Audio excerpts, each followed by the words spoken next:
નમસ્કાર વિદ્યાર્થી મિત્રો. આપણે ગઈકાલે વોકેબ્યુલરીમાં યુનિટ વાઇઝ આપણે જે પેરેગ્રાફ લખ્યા હતા એના જવાબ તમને કન્ફર્મ કરી દઈએ. યુનિટ નંબર 1ની અંદર આપણા જે 5 પેરેગ્રાફ હતા એના આ રીતના જવાબ રહેશે મિત્રો. પહેલો પેરેગ્રાફ છે એમાં ડિસરપ્ટ ટેકનિકલ મોડ્યુલ્સ. બીજો છે એમાં વાયરસીસ ઇન્સ્ટોલ્ડ ઓપરેટિંગ સિસ્ટમ. ત્રીજામાં સિરીન, સ્નોફોલ અને સ્નો. ચોથાની અંદર ક્વીન, વેપર્સ અને સમિટ. પાંચમાની અંદર લો એસ્ટીમ, સેલ્ફ ક્રિટિક અને ટુ ફર્ગ્યુ. ત્યારબાદ યુનિટ 2ની અંદર આપણે 2 પેરેગ્રાફ લખ્યા હતા. એમાં પહેલાંનો જવાબ છે સક્સેસફુલ, ઇન્ડસ્ટ્રીયસ અને રિયાલિટી. બીજામાં છે કોમ્પ્લેક્સ, ગ્લુમી અને એન્કાઉન્ટર. ત્યારબાદ ત્રીજો યુનિટ છે એમાં આપણે જે પેરેગ્રાફ લખ્યા છે એમાં જે જવાબ આવે છે માઇક્રોસ્કોપિક, ક્રેનિયલ અને સ્પાઇનલ. એના પછી ત્રીજા યુનિટનો આપણે બીજો ફકરો એમાં રિબેલેન્સ, હેમિસ્ફિયર અને કોન્સન્ટ્રેટ. ત્યારબાદ ચોથો યુનિટ છે એના જે જવાબ છે ફ્યુનરલ, બેર અને અર્ન, એસિસ, ઇમર્સન અને વિસ્પર્ડ. પછી છે ચોથા યુનિટમાં 5મો પેરેગ્રાફ ટેકન અબેક, ઓડિબલ અને રેપ્રિમેન્ડેડ. યુનિટ નંબર 5ની અંદર પહેલો પેરેગ્રાફ એના જવાબમાં નોટિસ્ડ, ટુ ફેચ અને આરડીએસ. ત્યારબાદ 5મો પેરેગ્રાફ જે એટલે આપણે લખ્યો છે એની અંદર ઓર્ડિયસ, ક્લિફ અને સ્ટીપ. તો મિત્રો આ રીતે પેરેગ્રાફ ઉપરથી જે ખાલી જગ્યા આવશે તમારે એમાં આ રીતના 5 યુનિટમાંથી પેરેગ્રાફમાંથી લખવાનું રહેશે. હવે ત્યારબાદ આપણે ટ્રુ ફોલ્સનો રિવિઝનની વાત કરીએ મિત્રો. તો એ રિવિઝનમાં આપણે યુનિટ વાઇઝ આજે તમને ટ્રુ ફોલ્સ અને કેટલાક નિયરેસ્ટ મિનિંગ લખાઈશું. એ રિવિઝન બેઝ ઉપર તમારે લખવાના છે. અને આપણે આમે તમે કોઈ યુનિટની અંદર આ રીતના ટ્રુ ફોલ્સ લખ્યા નથી. તેમાં પહેલું છે the customer service representative and the customer are talking here. Unit 1 લખવાનું ટ્રુ ફોલ્સ, એમાં પહેલું છે ટ્રુ. બીજું છે the customer is not ready to install anything, તો ફોલ્સ. ત્રીજું છે the first step is to open your heart, તો ટ્રુ છે. ચોથામાં આવશે the CSR asked the customer what programs are running then. અહીંયા રનિંગ ધેન છે, ટ્રુ છે. એટલે તમારે આ 4 સેન્ટેન્સ લખવાના રહેશે. હવે એ જ પાર્ટની અંદર આપણે નિયરેસ્ટ મિનિંગ તમારે લખવાના છે.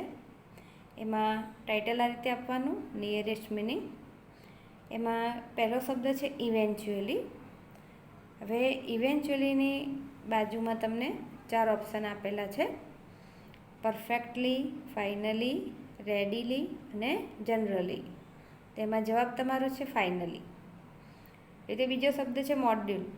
તો મોડ્યુલના 4 ઓપ્શનમાં સેક્શન, બુક, મેગેઝિન અને રાઇટિંગ. તેમાં જવાબ આવશે સેક્શન. પછી છે ત્રીજું ઇન્વોક. એમાં વોઇસ, રિગ્રેટ, અપીલ અને ઇન્વાઇટ. આ 4માંથી તમારે જવાબ લખવાનો રહેશે અપીલ. પછી છે મિત્રો કોમ્પ્લિકેટેડ. એના 4 ઓપ્શન પ્રોબ્લેમ, મિક્સ, વાઇડ અને કોમ્પ્લેક્સ. તેમાં 4માં તમારો જવાબ છે કોમ્પ્લેક્સ. તો કોમ્પ્લિકેટેડનું કોમ્પ્લેક્સ છે. હવે આમાં 5મું ડિસરપ્ટ. એના 4 ઓપ્શન ઇન્ટરપ્ટ, ગાઈડ, કરપ્ટ અને એડોપ્ટ. તો આ 4માંથી તમારે જવાબ આવશે ઇન્ટરપ્ટ. તો પહેલા યુનિટની અંદર મિત્રો આપણે આટલા ટ્રુ ફોલ્સ અને નિયરેસ્ટ મિનિંગ લખશું. ત્યારબાદ આપણો યુનિટ નંબર 2. તમારા નોટબુકમાં પણ ટાઇટલ આપવાનું કે યુનિટ નંબર 2 છે, એમાં રીડ 1. એના આપણે ટ્રુ ફોલ્સ લખીએ મિત્રો. તો ટ્રુ ફોલ્સમાં એમાં આપણે લખશું વોલ્ટ ડિઝનીમાં અનફર્ગોટેબલ વોલ્ટ ડિઝની. જેના ટ્રુ ફોલ્સ છે એમાં આપણે બધા નહીં લખીએ પણ અમુક જ લખીશું. તો એમાં આપણે લખવાનું છે યુનિટ 2ની અંદર ટ્રુ ફોલ્સ કરીને પહેલું છે Walt Disney is alive and is influence lingers like a living presence everywhere, જે જવાબ છે ફોલ્સ. બીજું છે Walt Disney was imaginative and industrious, તો ટ્રુ. ત્રીજું છે Walt was a very creative and complex man, તો ટ્રુ. ચોથું છે the writers, producers and animators believe that Walt was very bad, તો ફોલ્સ આવશે. એમાં પછી એના નિયરેસ્ટ મિનિંગ છે મિત્રો. અહીંયા પહેલું છે અનકેની, જેના ઓપ્શન છે નોર્મલ, ડિફરન્ટ, વેરિયસ અને એક્સ્ટ્રા ઓર્ડિનરી, જેમાં એનો આન્સર અહીંયા છે ડી.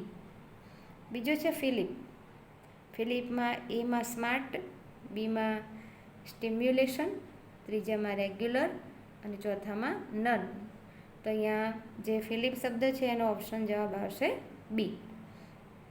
અહીંયા મિત્રો લાલ પેનથી ઓપ્શનના જે જવાબ લખેલા છે ઇમ્પ્રેક્ટિકલ, તો લોજિકલી, પેશનેટલી, લેકિંગ સેન્સ અને એ and B.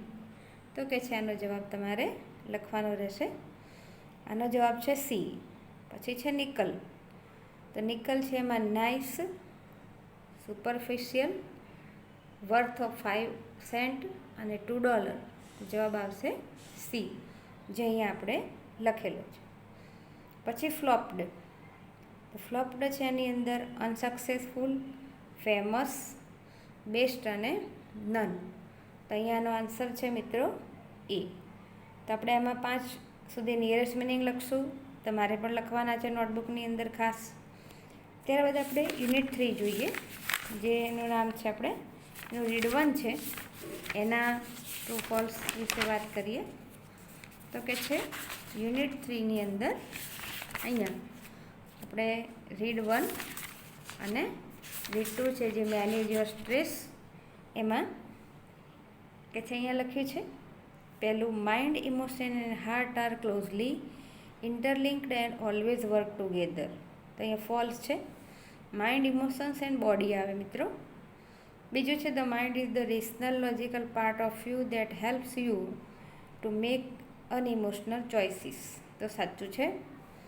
ત્રીજામાં the better you deal with stress the less your mental capacity will affected, એ પણ સાચું છે. ચોથાની અંદર છે there is not a single technique to help yourself during the problem of overthinking. પાંચમું છે settle back in a chair and close your ice, તેમાં છે ટ્રુ આવશે, ચોથામાં ફોલ્સ છે. તો અહીંયા ટ્રુ ફોલ્સ મિત્રો આપણે 5 લખ્યા.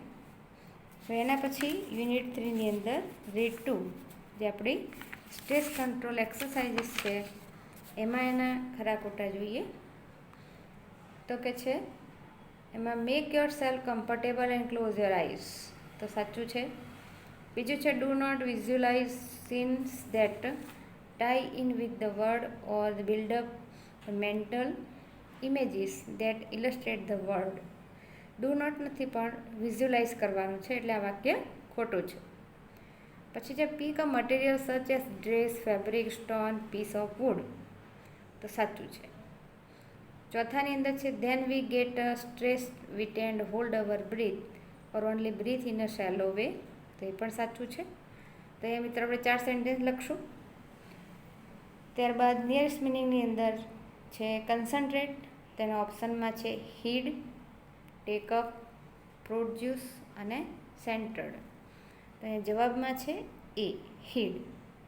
પછી છે સ્કલ, તો અહીંયા હેડ, બોન્સ, હેન્ડ અને સ્કેલ. તો અહીંયા જવાબમાં આવે છે ડી, જે મિનિંગ છે એનો સ્કેલ્પ. ત્યારબાદ છે હાર્મની. હાર્મનીમાં એના 4 ઓપ્શન છે અ મ્યુઝિકલ ઇન્સ્ટ્રુમેન્ટ, કન્સિસ્ટન્સી, ફ્રિકવન્ટલી અને સ્ટેબિલિટી. આ 4માં તમારે જવાબ આવશે બી. પછી છે ડિટેચ, એટલે કે ડિફ્યુઝ, ડિસ્પેચ, ડિસેમ્બર અને કમ્બાઈન. આ 4 ઓપ્શન છે, એમાં જવાબ છે સી. તો મિત્રો આ રીતે આપણું યુનિટ 3. હવે જોઈએ આપણે યુનિટ 4 એડજસ્ટમેન્ટ નાના અને નાનીનો, જેની અંદર આપણે ટ્રુ ફોલ્સ વિશે પણ વાત કરશું. તો એના જે ટ્રુ ફોલ્સ છે એમાં અહીંયા પહેલું છે, it was right not to take Nana to the funeral nani. તો એ ખોટું છે, ફોલ્સ છે. પછી છે, with happy mood we hoisted the Nana's bier over our shoulder. તો અહીંયા ફોલ્સ આવશે. પછી Nana must have been about 85 years old. તો ટ્રુ છે. પછી છે, mother said you people provoke him and my mother has to bear the brunt. એ પણ સાચું છે. ત્યારબાદ બીજું એક વાક્ય છે, the narrator had friend doctor K D. Kamble psychiatrist. તો એ પણ સાચું છે. હવે એમાં આપણે નિયરેસ્ટ મિનિંગ જોઈએ. તો પહેલો છે સ્ટોની. એના ઓપ્શન છે ક્રિટિકલ, રોકી, મ્યુઝિકલ અને સ્ટનિંગ. તો જવાબમાં આવશે બી એટલે રોકી. પછી બેંક છે તો શોર, એકાઉન્ટ, મની અને રિવર. તો એમાં જવાબ છે ડી, બેંક એટલે અહીંયા કે છે રિવર અથવા કિનારો. પછી છે હમિંગ એટલે કે રશિંગ, હર્લિંગ, હેમરિંગ અને બઝિંગ. તો અહીંયા જવાબમાં છે ડી, હમિંગ એટલે કે છે અહીંયા બઝિંગ, ગણગણાટ કરવું. પછી છે મિત્રો યાર્ન. તો યોન, વૂલ, સીટ અને કવર.